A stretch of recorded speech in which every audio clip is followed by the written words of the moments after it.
13h20, 14h, Jacques Pessis. Sud Radio, les clés d'une vie, celle de mon invité. Être toujours dans la note ne vous empêche pas d'aimer et de défendre les musiques des siècles passés.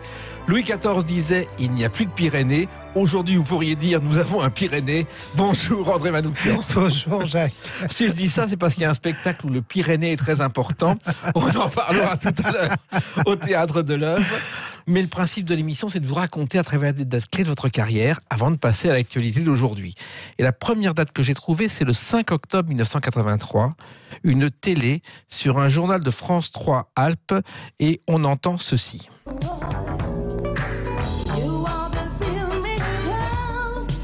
On Stuff, et c'est votre première télé avec un groupe de copains et une chanteuse qui s'appelle Cathy Valdès, André Manoukian. C'est mon premier groupe de jazz et j'ai de la chance parce que c'est des cuivres formidables.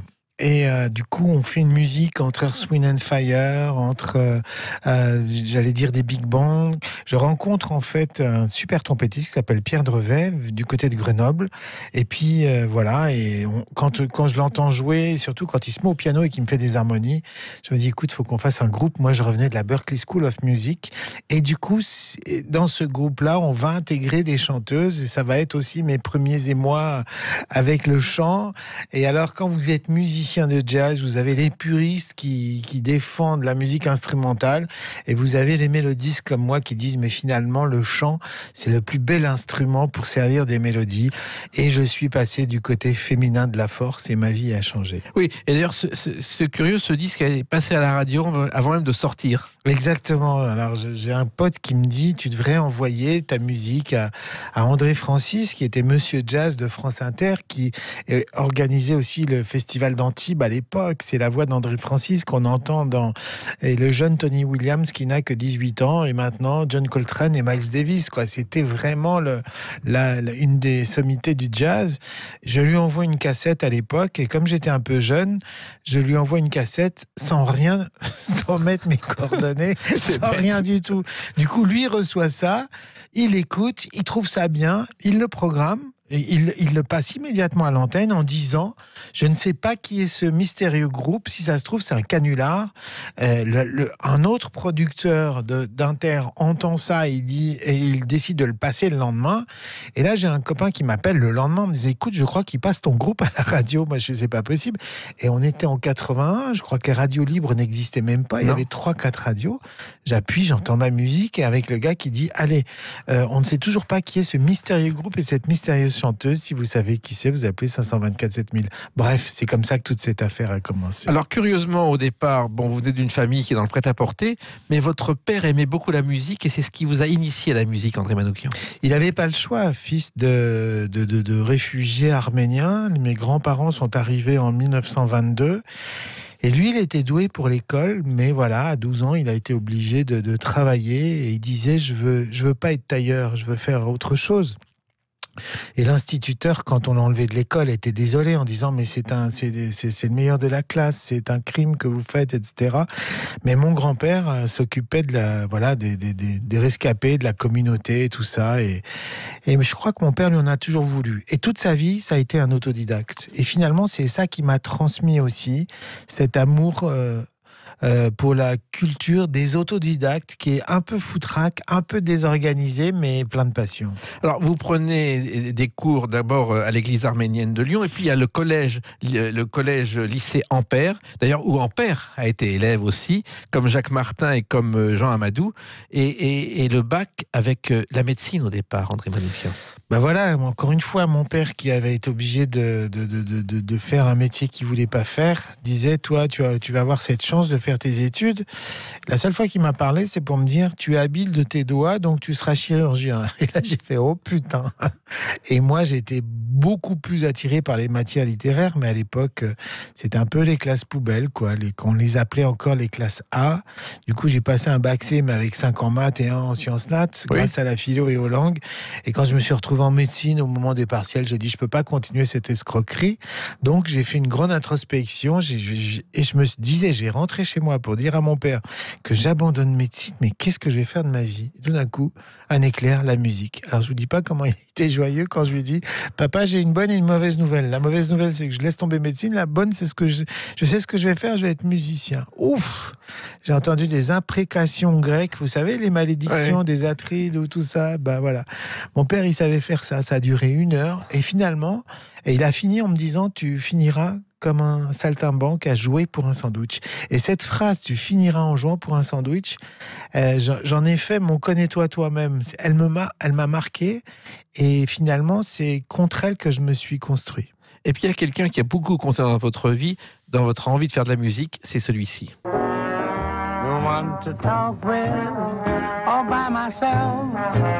Fats Waller. Fats Waller et la première fois que je l'ai entendu, Ain't Misbehavin', j'ai 13 ans. Chez moi, on n'écoute pas de jazz. Mon père écoute la musique classique, Beethoven essentiellement, et ma mère écoute Sheila. Alors donc, c'est pas la même chose. Quand j'ai 13 ans, j'ai un pote à la Fnac qui me dit, écoute, tu devrais écouter ça, toi qui es pianiste. J'ai fait du piano classique depuis l'âge de 6 ans. Et quand j'ai écouté ce disque de Fats Waller, où il y avait Ain't Misbehavin', je crois que j'ai failli chialer. C'était une vraie émotion. Tout d'un coup, j'entendais Jean-Sébastien Bach avec du rythme. Et je me suis dit, c'est ça que je veux faire. Voilà. Il y a une anecdote incroyable à propos de Fats Waller, c'est qu'un jour, il est enlevé et conduit dans une fête. Et cette fête, c'était Al Capone. Et le cadeau d'anniversaire pour Al Capone, c'était Fats Waller. Et il a joué pendant 3 heures. Et à chaque fois, il avait des billets dans les poches que mettait Al Capone. Il est parti richissime le lendemain et totalement sous. Si seulement, voilà, ça c'est mon héros. Donc vous avez Fats Waller d'un côté, Jean-Sébastien Bach de l'autre, mais j'ai même pas envie de les opposer. C'est la même chose qu'ils font tous les deux. Oui, alors il y a aussi une chose commune que vous faites avec Fats Waller, c'est l'improvisation. Ça, c'est quelque chose de très rare aussi. Exactement. Venant du classique, tout d'un coup, j'ai été fasciné par ces accords. Si vous analysez les accords du ragtime, ce sont des accords assez sophistiqués, avec beaucoup d'accords de passage, des accords diminués. Vous retrouvez exactement la même chose dans Bach. Simplement, il y a du rythme en plus et il y a l'impro.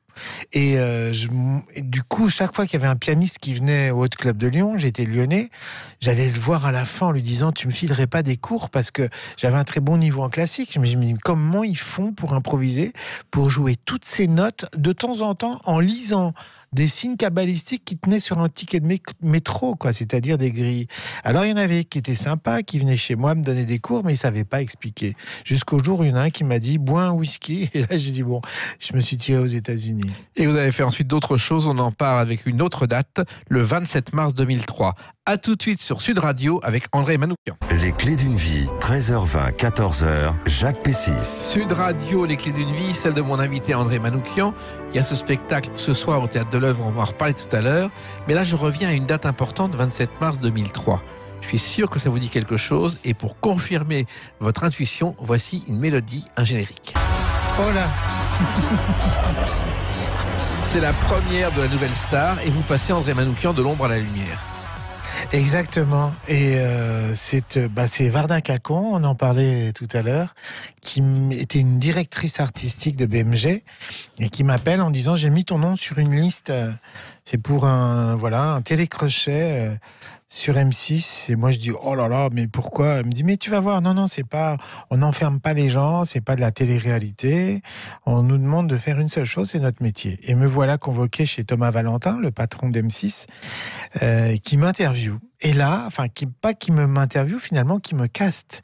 Et là, vous avez un drôle de réflexe dans ces cas-là. À partir du moment où vous êtes challengé, comme diraient nos amis anglo-saxons, il me dit, mais qu'est-ce que vous en pensez et tout ça, de ce qui se passe à la télévision et la Starac existait déjà, et contre toute attente, j'avais un tout petit peu regardé et j'aimais beaucoup Nolwenn Leroy et je me suis dit, jamais elle passera, ils vont choisir une candidate blonde peroxydée avec une voix, j'ai dit peroxydée, hein, c'est pas mal quand même. Et quand j'ai vu que c'était elle qui avait gagné, je me disais, tiens, il y a des choses très belles qui peuvent sortir de ces choses-là. Donc je lui dis, écoutez, après tout, pourquoi pas? Il m'a dit, je vous demande de faire votre métier. Simplement, si vous aimez ou si vous aimez pas une voix. Et alors, moi, j'ai découvert la voix depuis que j'avais découvert la voix, que j'en ai mis dans mon groupe de jazz. Pour moi, c'était le plus bel instrument. C'était un petit peu comme si on avait demandé à un gourmand de goûter des pâtisseries. J'ai dit allons-y et me voilà à la télé. Et résultat, vous avez fait toutes les saisons de la Nouvelle Star, ce qui est vous êtes le recordman, le doyen, et en même temps, vous avez à chaque fois ressenti des émotions. Vous avez choisi en fonction de vos émotions, André Manoukian. C'est que ça, quand on écoute de la musique, Jacques Pessis, c'est pas vous que je vais dire ça. Vous savez, la plus belle définition de la musique, c'est encore une fois un philosophe que j'aime beaucoup, qui s'appelle Gilles Deleuze. Il disait la musique produit des affects. Affect, ça veut dire transformation physique de votre corps. Ça touche directement votre corps sans passer par la tête. Et c'est pour ça qu'on a les larmes aux yeux, c'est pour ça qu'on a les poils en érection, c'est pour ça qu'on a la chair de poule, c'est pour ça ça vous atteint en plein corps et en plein cœur, fatalement.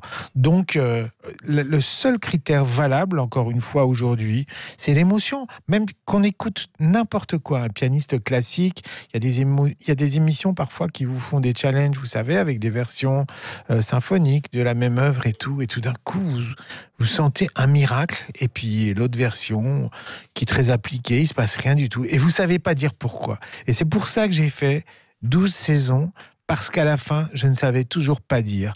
Il y a un candidat qui arrive, le gars il est beau, il a une super voix, il chante super juste, mais il se passe rien, et vous savez pas dire pourquoi. Du coup, c'est terrible.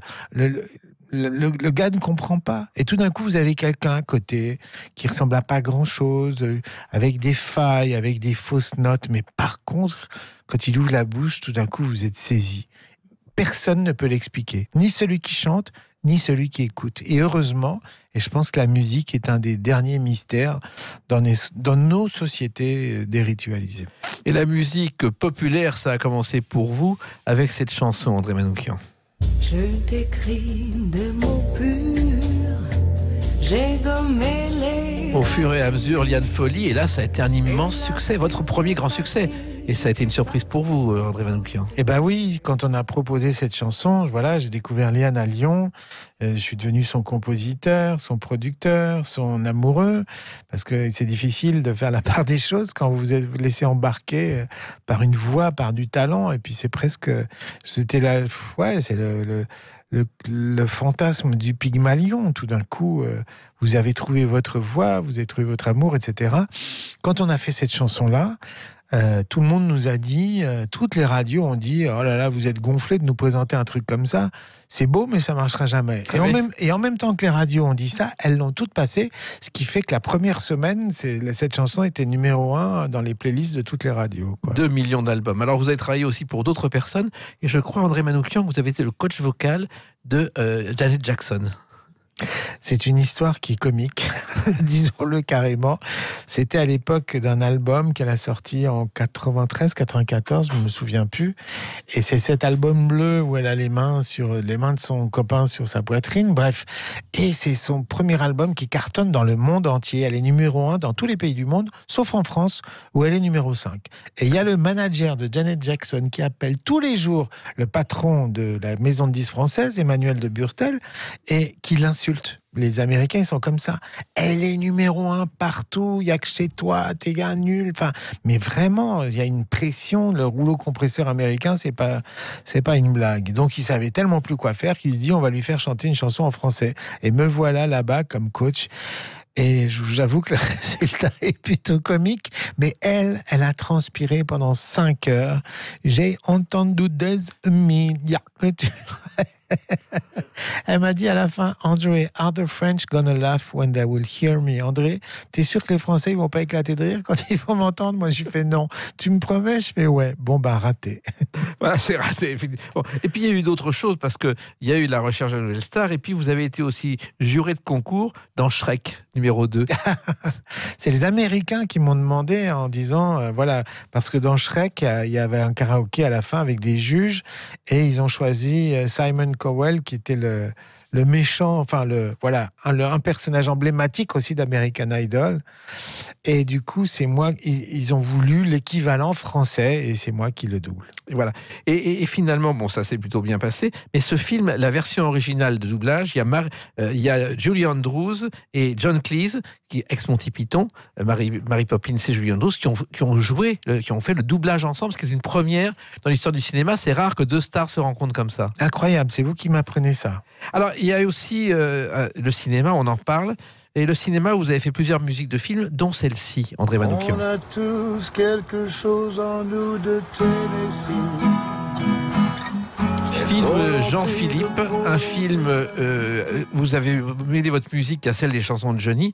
C'est un film prémonitoire parce que Christophe Turpin s'est demandé ce qu'on deviendrait après Johnny et ce que le monde serait sans Johnny. Exactement. Le scénario de ce film, c'est un peu fantastique. C'est un grand fan de Johnny, joué par Fabrice Lucchini, qui reçoit un coup de poing un soir parce qu'il chante Johnny un peu éméché dans la rue. Et du coup, il se réveille et rentre chez lui et il est dans un monde sans Johnny. C'est-à-dire que sa chambre qu'il avait transformée en sanctuaire avec toutes les photos de Johnny, il y a des canettes de bière, il comprend pas, sa vie a complètement changé et il pense qu'il est devenu fou, il s'aperçoit que dans cette vie-là, Johnny n'existe pas. Donc un jour, il va tomber sur Jean-Philippe Smet, qui est passé à côté de sa carrière. Et du coup, c'est là tout le film, c'est assez drôle. Et on m'a demandé de faire une musique inspirée un peu fantastique, Harry Potter. Et du coup, j'ai fait une musique avec le London Symphonic. C'était une super expérience pour moi. Et vous avez rencontré Johnny ? Et j'ai rencontré Johnny à plusieurs occasions, notamment une avec les gamins de la Nouvelle Star qui étaient 10 autour de lui. Il leur a répondu très gentiment. Et à un moment donné, pour lui rendre hommage, ils se sont tous mis à chanter. Donc vous avez 10 mots, mais qui chantent bien, qui se mettent à chanter toute la musique que j'aime. 3 notes au-dessus de sa tonalité, et lui il les écoute gentiment, puis ça commence à l'ennuyer et tout d'un coup il attaque, et lui tout seul il les a couverts les 10, et c'est là que je me suis rendu compte du potentiel incroyable de cet artiste. Il était unique. Ouais. Ce qui est unique aussi, c'est votre apparition dans une série télé, Fais pas ci, fais pas ça, André Manoukian. Ça aussi c'est une autre expérience. Mais oui, alors ça aussi c'est on m'a demandé de jouer le rôle d'un père de famille divorcé qui est producteur de musique et qui passe plus son temps à écouter les jeunes filles chanter qu'à s'occuper de ses propres enfants. C'est très bizarre. Pourquoi on a pensé à moi pour ça ? Ça ressemble tellement à ma vie. Et du coup, j'ai fait plusieurs saisons. Là aussi, je crois que j'ai fait 6 saisons. J'étais le vrai père de Tiffaine, qui est la fille de la famille Boulet. Et j'étais avec des comédiens tellement fantastiques. Moi qui, à la base, suis pas comédien, c'était tellement facile avec eux parce qu'on avait l'impression que tout d'un coup on est dans des vrais moments, et c'était super bien écrit. Ce qui a été beaucoup plus difficile et beaucoup plus catastrophique, faut bien le dire, c'est Danse avec les stars, André Manoukian. Alors vous avez été dernier, mais je précise quand même que vous n'êtes pas le pire. Votre danseuse Candice Pascal a dansé avec le rugbyman Christophe Dominici, et ça a été pire aussi. C'est vrai ? Ah, pire que vous. Ah, merci. Qu'est-ce qui s'est passé ? Qu'est-ce qui s'est passé ? Il se passe que quand on m'a proposé ça, c'était le producteur de la Nouvelle Star, avec qui on était monté ensemble, parce que la Nouvelle Star, c'était pas gagné dès le début. Et il s'appelle Fred Pedrazza, et il était tellement impliqué, il avait tellement de la passion. C'était un homme de télé, mais qui adorait ça. Donc on se retrouvait quelque part. Et puis il est parti chez TF1 s'occuper de ça. Rien ne s'était fait. Il m'appelle plusieurs fois, je lui réponds même pas. Un jour, il me dit quand même, tu pourrais me répondre par politesse. Je lui réponds. Il me dit, écoute. Je lui dis, mais non, je ne sais pas danser. Il me dit, mais justement, c'est ça. Il me dit, viens que je te montre des images. Et je dis, non, je viendrai pas. Je savais que j'allais me faire embobiner. Oui, c'est pas sympa. Tu pourrais venir juste pour me voir et qu'on déjeune ensemble. Je dis, bon, allez, je peux pas lui refuser ça. Et là, il est malin, il me montre les images. On connaissait pas du tout cette émission ici, chez nous. Il y avait juste un épisode aux États-Unis. Et il me montre un footballeur américain qui danse, c'est-à-dire un gros pâteau, un ours, et qui fait des efforts et qui avait appris une choré et tout. Et je sais pas pourquoi j'ai trouvé ça touchant. J'ai dit, ah ouais, il y a un truc finalement où les gens peuvent se reconnaître, quoi. Et effectivement, quand j'ai été éliminé, donc, le lendemain, j'étais avec Eric et Ramzy qui m'ont dit, franchement, on t'a regardé, et alors on te dit bravo, parce que nous, on danse aussi mal que toi, mais on dit, lui, il a eu du courage d'y aller. Donc, quelque part, c'est le principe de ces émissions, c'est de se dire, le téléspectateur peut s'identifier à la personne un petit peu gauche. On vous montrez des gens qui dansent super bien, à la limite, ça devient presque banal, c'est un spectacle, vous avez l'habitude de ça. Mais trouver quelqu'un qui fait des gestes, qui s'applique, qui est pâteau, ça met les gens dans cette situation-là. C'est là que le truc était malin. Alors, vous dansez pas bien, mais vous racontez bien. On va en parler dans quelques instants à travers une autre date très récente, le 7 octobre 2019. À tout de suite sur Sud Radio. Sud Radio, les clés d'une vie, celle de mon invité André Manoukian. 7 octobre 2019, lundi dernier, et ce soir aussi, puisque c'est tous les lundis, au Théâtre de l'Œuvre à Paris à 20h, il y a le Chant du Périnée. Un spectacle très particulier puisque vous êtes un seul en scène, André Manoukian. Exactement, c'est toute l'expérience musicale que j'ai accumulée en tant qu'instrumentiste et en tant que critique aussi. J'ai eu la chance de faire des documentaires, d'aller dans le monde entier, et il y a une vision de la musique qui n'est jamais dite. Et pourtant, si elle était dite, je pense que ça intéresserait beaucoup plus les gens, par exemple, au grand répertoire, à la musique classique. Moi, je ne fais pas la différence, je vous l'ai dit tout à l'heure, entre Jean-Sébastien Bach et Fats Waller, entre Beethoven et puis les Beatles. Ces gens-là, qu'on dit classiques, étaient autrefois des pop stars.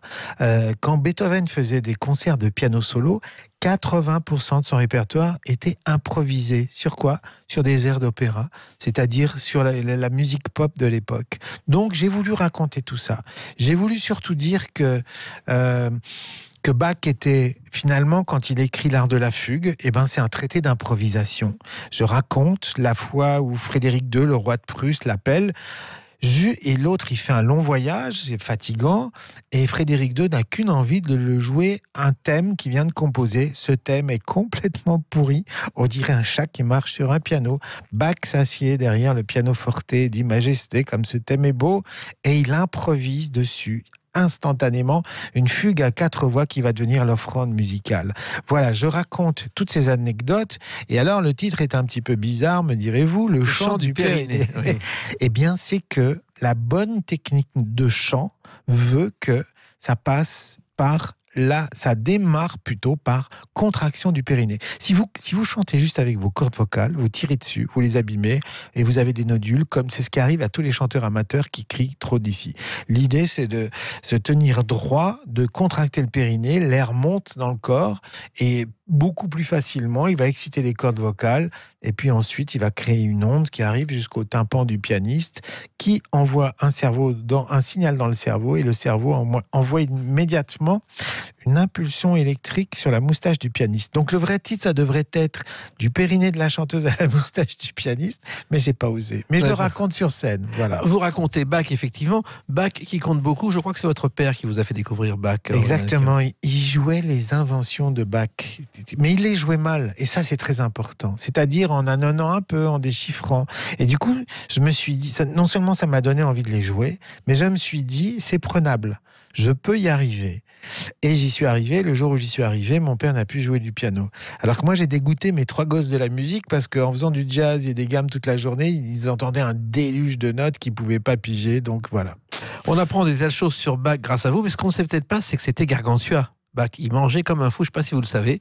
C'est-à-dire qu'il faisait des notes de frais avec les dépenses de logement inférieures à un dîner, et il se faisait chaque année rembourser l'impôt sur la bière en vertu d'une ordonnance de 1646 créant une franchise pour les employés d'église et d'école. Et vous voyez, c'est pour ça que je vous aime, Jacques Pessis, parce qu'on en apprend tous les jours avec vous. C'est étonnant ce côté Bach. Mais alors, finalement, la musique classique, pour certains, c'est ennuyeux, alors que c'est très beau. Mais évidemment, non seulement c'est très beau, mais ils savaient tous improviser, ils s'amusaient. Et le problème, c'est qu'on a transformé l'enseignement de cette musique en torture.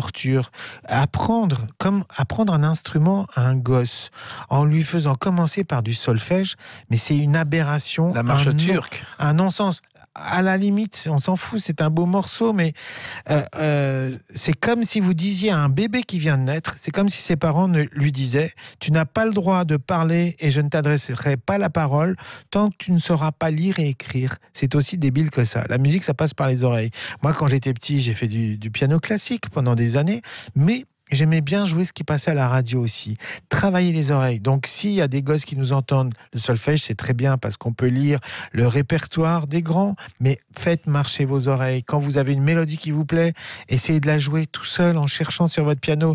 Le petit Mozart, à 3 ans, il était sur son clavecin et son père lui disait « Mais qu'est-ce que tu es en train de faire ?» Il disait « Je cherche les notes qui s'aiment. » Il y a des rapports amoureux entre les notes. Nous, les compositeurs, on n'est rien. On est juste à l'écoute. On a la faculté de comprendre quand on joue une note, la note qu'elle nous réclame derrière. C'est tout ça que je raconte sur la scène du Théâtre de l'Œuvre et puis bientôt un peu dans toute la France. Oui, le chant du Pyrénées, donc c'est tous les lundis à 20h et vous appelez ça, et c'est peut-être pour ça que vous parlez d'amour, André Manoukian, une conférence psycho-érotique pianotée. Alors, parler de musique sans parler de la dimension érotique, c'est comme si vous parlez de vin sans parler de raisin et d'alcool. C'est complètement débile. L'érotisme fait partie de la musique. La musique, c'est ce qui provoque encore une fois des changements dans votre corps. C'est le paradoxe, c'est que la musique, c'est des mathématiques parce que ce sont des vibrations avec des cycles réguliers. D'ailleurs, c'est Pythagore qui invente la gamme. C'est des mathématiques et de la mystique. La musique, c'est de la spiritualité et de l'érotisme. Et c'est pour ça que ce sont les moines qui ont inventé la portée au XIIe siècle, parce qu'ils ont dit on va essayer de mettre de l'ordre dans le bazar un petit peu là, parce que ils se rendent bien compte que quand on écoute de la musique, on ne s'appartient plus.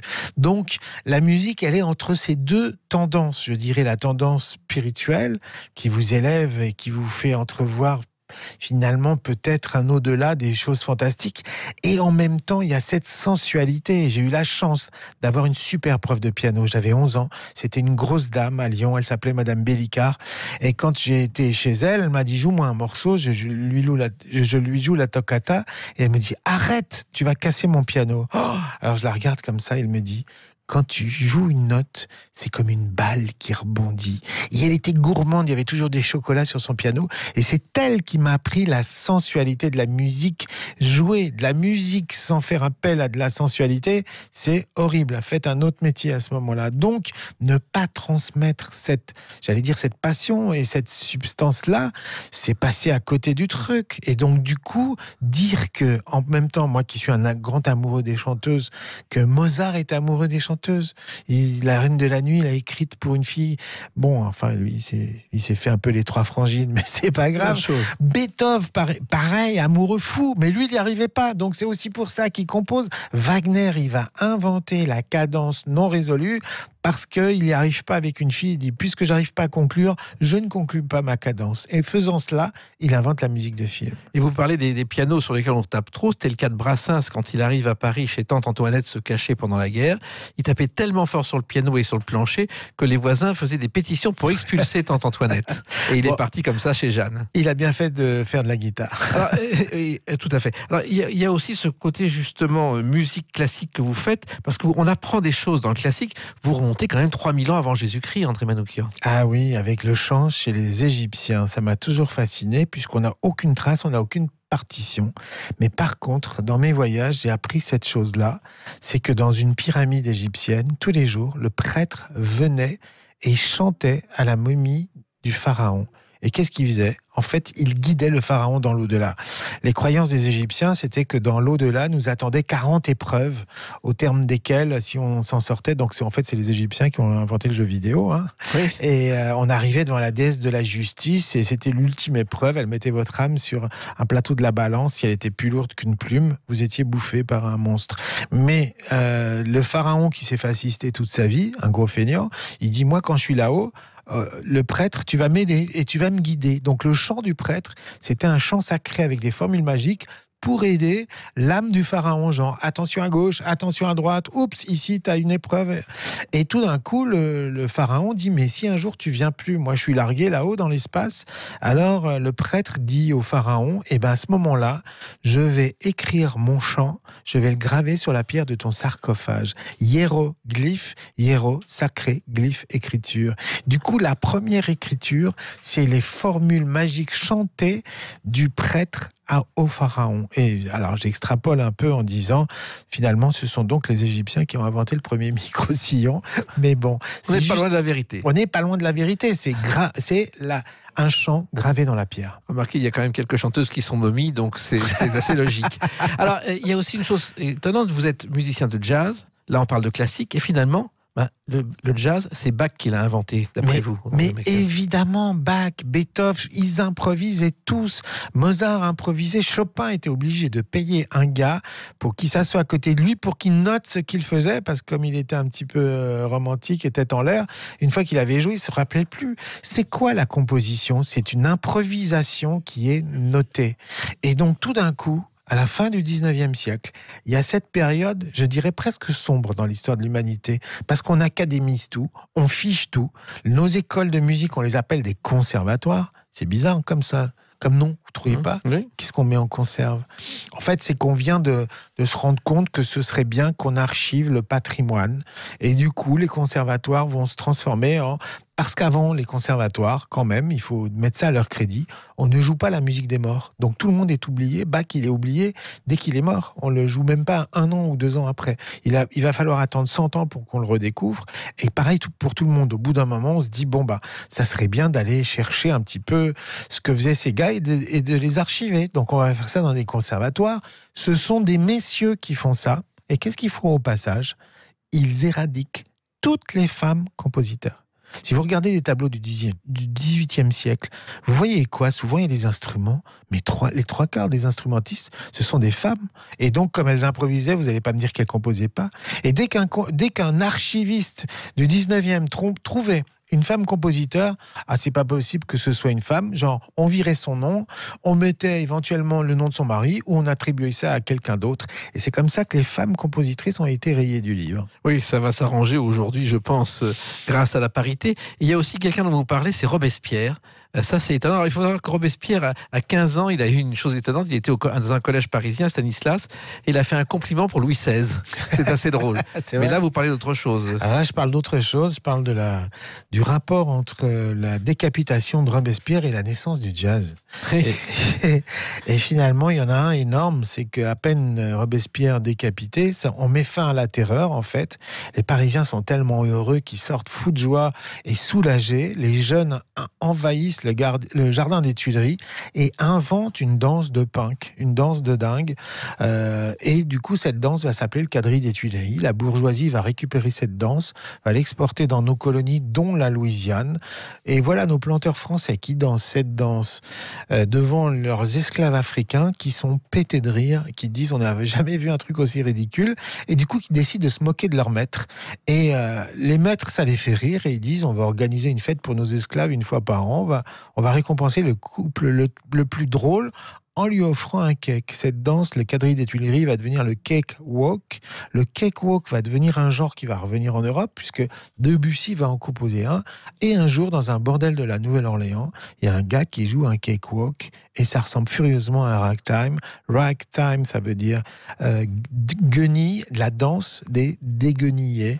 Et le ragtime va donner le jazz. Moralité, c'est les Français qui ont inventé le jazz le 28 juillet 1794 en coupant la tête à Robespierre. Et de même, il faut savoir qu'au Moulin Rouge, en 1929, Mistinguett fait une revue avec Jean Gabin, un producteur de Broadway vient, il trouve ça formidable, il la recopie tableau par tableau à New York, et c'est comme ça qu'à Broadway, les revues ont commencé. Là aussi, la revue américaine est née en France au Moulin Rouge. Merci Jacques Pessis, voilà. Merci à vous, je recommande vraiment ce spectacle, on apprend plein de choses, le chant du Périnée au Théâtre de l'Œuvre, tous les lundis à 20h jusqu'à la fin de l'année et ensuite en tournée. Merci André Manoukian de défendre et d'aimer la musique comme vous le faites. Merci Jacques, je vous suis avec attention et vous êtes un des rares érudits de ce métier. Je voulais vous exprimer mon admiration sans aucune flagornerie, bien sûr. Eh ben merci et réciproquement. Dans quelques instants, on retrouve Brigitte Lahaie et nous on se retrouve bien sûr demain pour d'autres clés du